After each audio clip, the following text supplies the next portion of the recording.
This is Living Off the Grid in the City radio show, episode 9, Steps to Getting Off the Grid. Save Energy Before Switching to Alternative Energy by Hector Vladimir, written September 3rd, 2015, edited and published October 20th, 2019, updated, edited and published March 27th, 2024.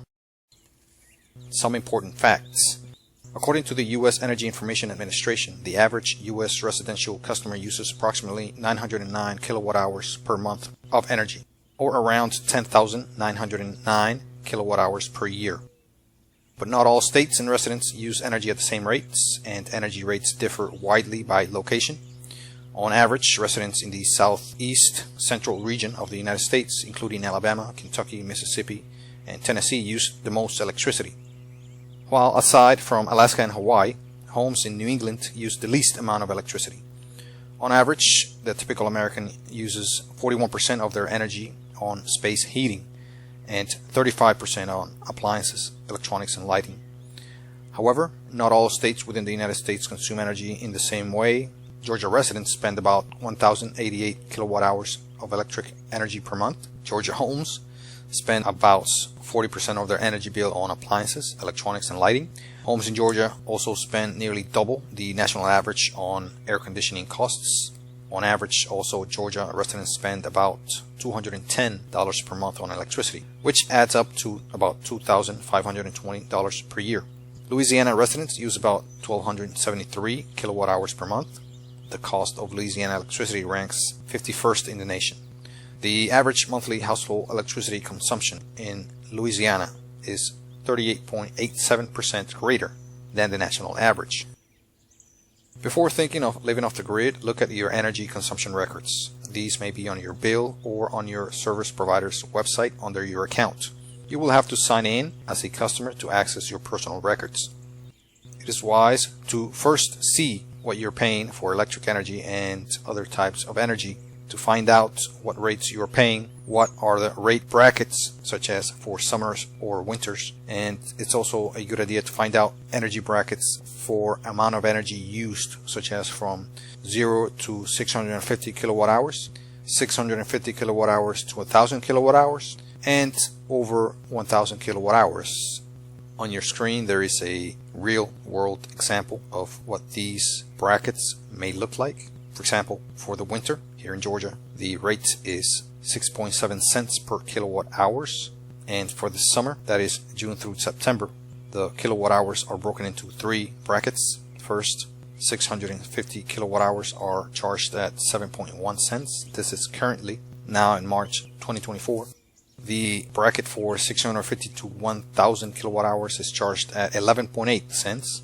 And anything over 1,000 kilowatt hours is charged at 12.2 cents. Before jumping into the uncharted territory of living off the grid, it is wise to do warm-up exercises and prepare so that you don't freak out and throw in the towel in frustration. You should determine what is your energy use. Is it low, average, or high? And see what you have paid over the last months. These details will give you an idea on the changes you must make on your energy use so you can more easily get off the grid. In your screen is a real-life example of a chart provided by your power company. You can choose to see it as a daily usage rates or usage chart or monthly or even hourly in this situation, in this case. You should also determine what is your energy use trend and what that trend is over the last year if possible. Many companies do provide detailed records, so take advantage of this. Living off the grid will require many concessions and sacrifices in your parts and many fundamental changes, especially if it is done in the current inefficient and wasteful society that we live in and with current available technologies. It is recommended that you ease into living off the grid instead of crash landing into it and suffer more than necessary. Unlike many believe, living off the grid does not have to be painful, backward, isolated, destitute, or something weird. You can have all of the comfort and convenience of the latest technologies and society and have electric power and many other types of energy and to be part of society just the same or better than under the current grid power lifestyle. I say it would be better because you would be saving much more energy and money, and you would be helping to change many industries around the world to become more energy efficient and less wasteful. Appliances are the biggest users of energy, so having the most efficient appliances will help you and eventually the industries that produce them. You may use charts like the ones shown on the screen to see what the power hogs of your home are. They are listed from highest energy users to least energy users, and from highest cost to operate to least. This is a very accurate chart that I got from a website. And remember that the kilowatt hour rate determines what you see on this chart. The kilowatt hour rate is basically what your power company or electric company charges you per kilowatt hour. Remember, this rate could change depending on the season, time of year, on the time of day, and on the bracket of energy used. Remember, there are many brackets, especially for the summer here in this part of the country, such as 0 to 650 kilowatt hours, 650 to 1000, and then 1000 and up. High efficiency or HE appliances, TVs, computers, refrigerators, washing machines, etc., will save power and pay for their higher cost in the long run in energy savings. This is compared with older and less efficient appliances and electronics. You will contribute to cut down waste and help the environments. And also, you will increase the demand for HE or high efficiency products by creating incentives for companies to manufacture HE products. You should upgrade to HE products as much as you can and as often as you can. It can be a slow and gradual process, or it can be an all-at-once change if this is possible for you to do. Household appliances can have a large impact on your energy use, such as when you use your AC, water heater, washing and drying machines, refrigerator, etc. The low-impact appliances are your TVs, computers, fans, lights. Lights could be low impact as long as you don't use them a lot. They could also be high impact if you have a lot of inefficient lights. Other low impact appliances could be non-kitchen appliances. Most appliances in the kitchen are high impact. You should downsize whenever possible. Why have a 120-gallon water heater when you may only need a 40-gallon water heater and save 2/3 of the energy required to run it? Other appliances that can be downsized are your refrigerator, TVs, air conditioning, microwave, clothes dryers, clothes washer, lighting, etc. Cutting back on the number of running appliances is another way to save power. Why have 5 TVs when you can have only one in a central location? Why have 5 computers or 3 computers or printers when you can have just one used by everyone in the home without sacrificing convenience? It is also recommended to switch from old and inefficient technology to more efficient ones. And you should turn this old and inefficient technologies off permanently and turn the more efficient technologies on in many cases. And whenever possible, it is best to get rid of one type of technology and upgrade for one that is better.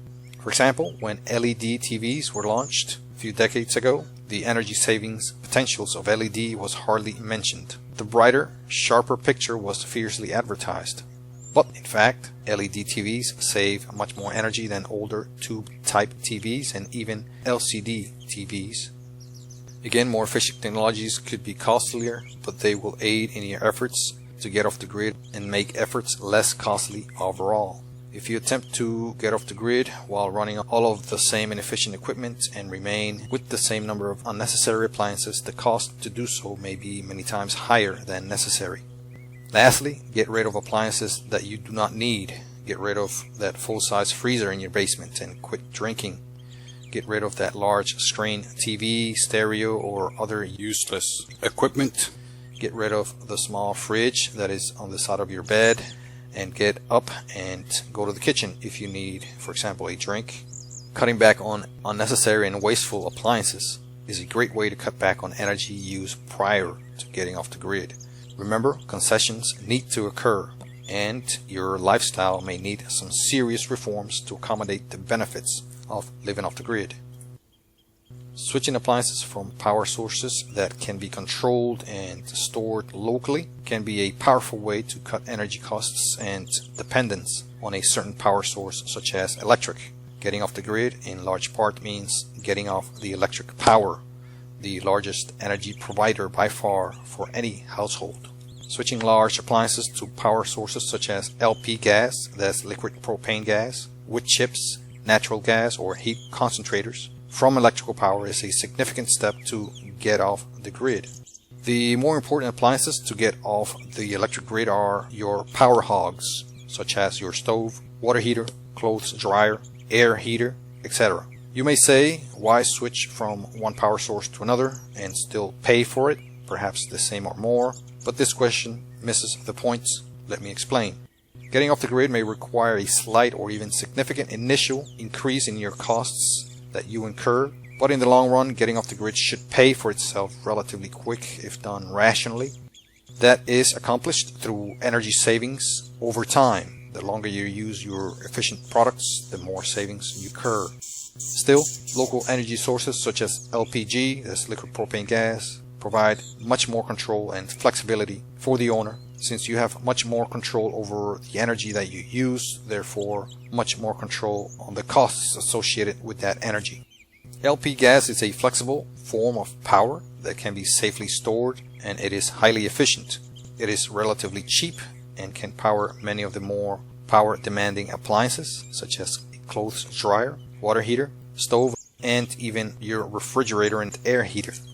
LP can be stored in a tank that can last for many months to over 2 years, depending on the size and use. And LP can help you get off the grid by taking away appliances from electric, requiring less energy to be covered by solar, wind, or other alternative energy source. Energy sources like wood chips or pellets can be used as fuel for furnaces that can drive air heat, water heat, and clothes drying. Natural gas can be used just like LP gas in many occasions and can be stored, although local storage can be much more costly than LP. Solar heat concentrators can be used to heat water or air and be used to take water or air heating from electric to solar. Heat concentrators can use radiated energy and collect it in a sealed greenhouse to heat up a fluid for domestic use.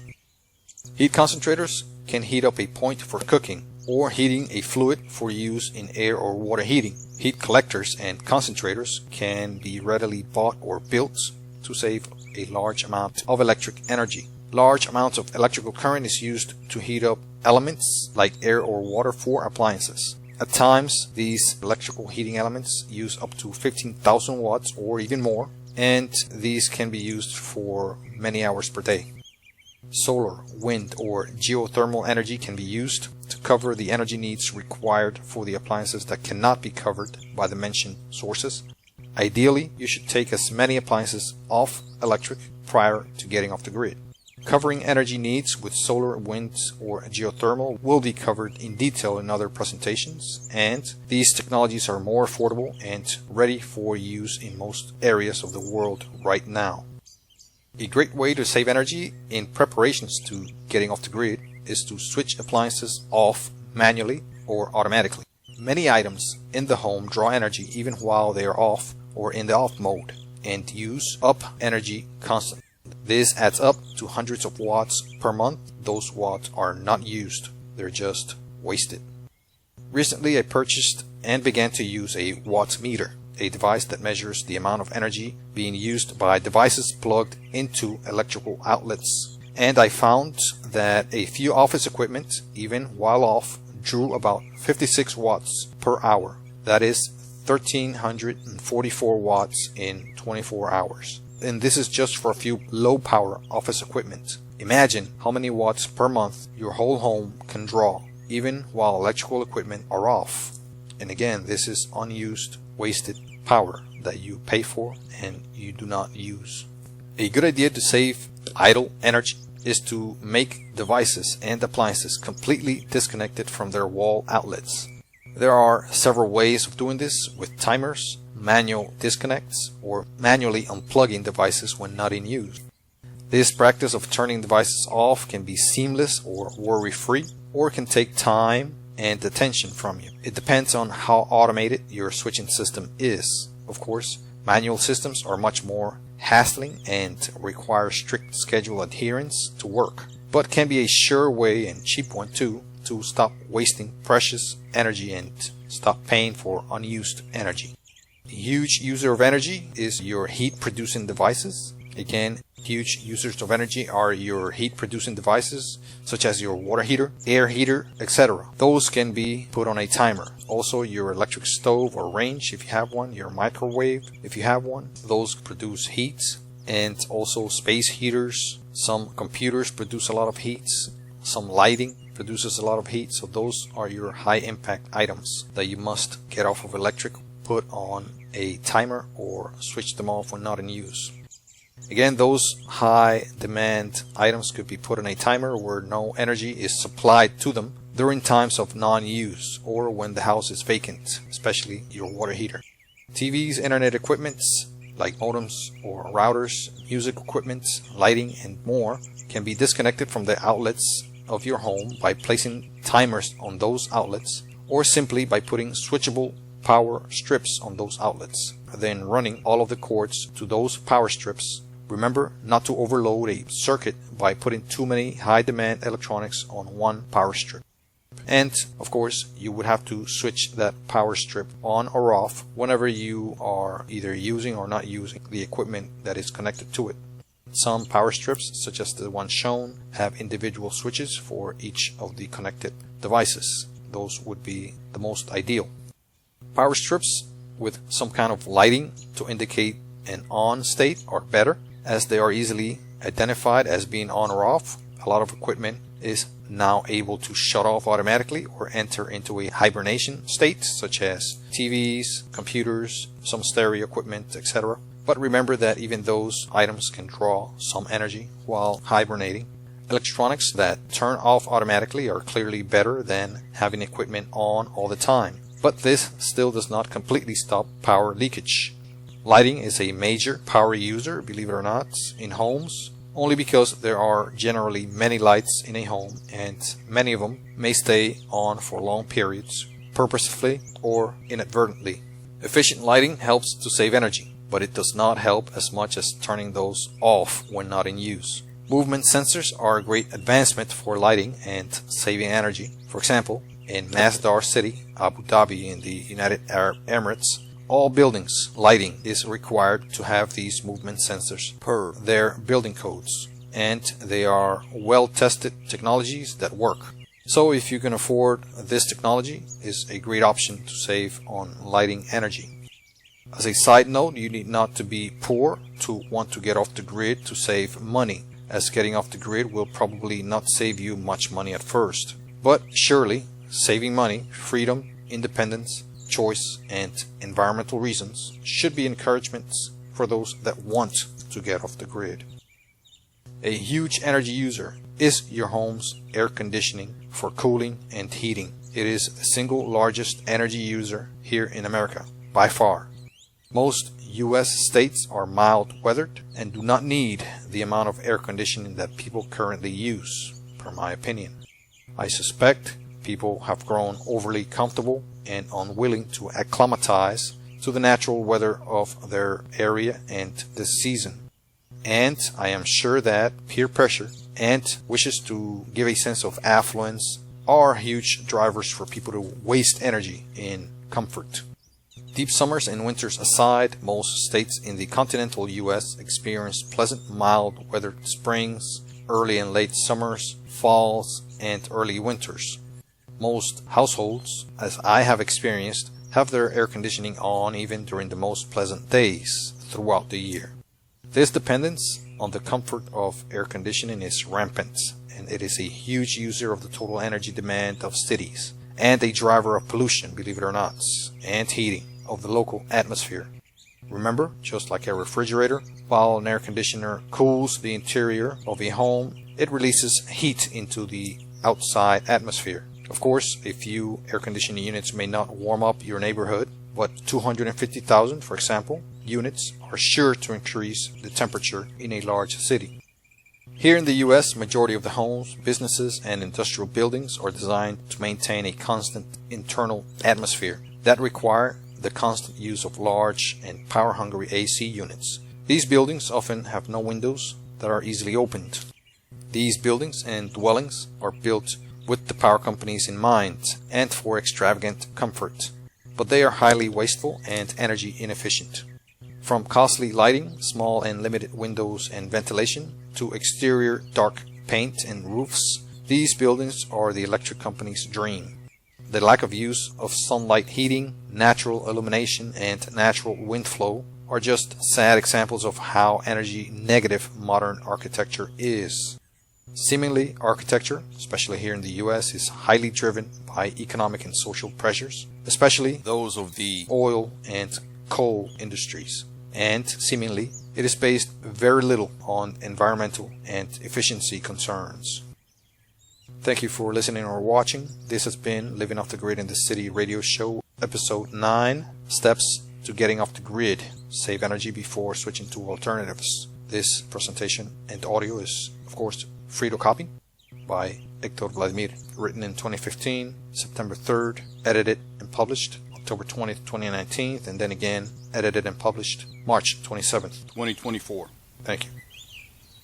Thank you for listening to this podcast. Please look for the next episode soon, and please ensure to share this with your friends and family. And please like this content and subscribe as a sign of support and for me to continue to provide this type of content to more people like you. Lastly, if you wish to support this content further, please visit the links provided in this publication. Thank you.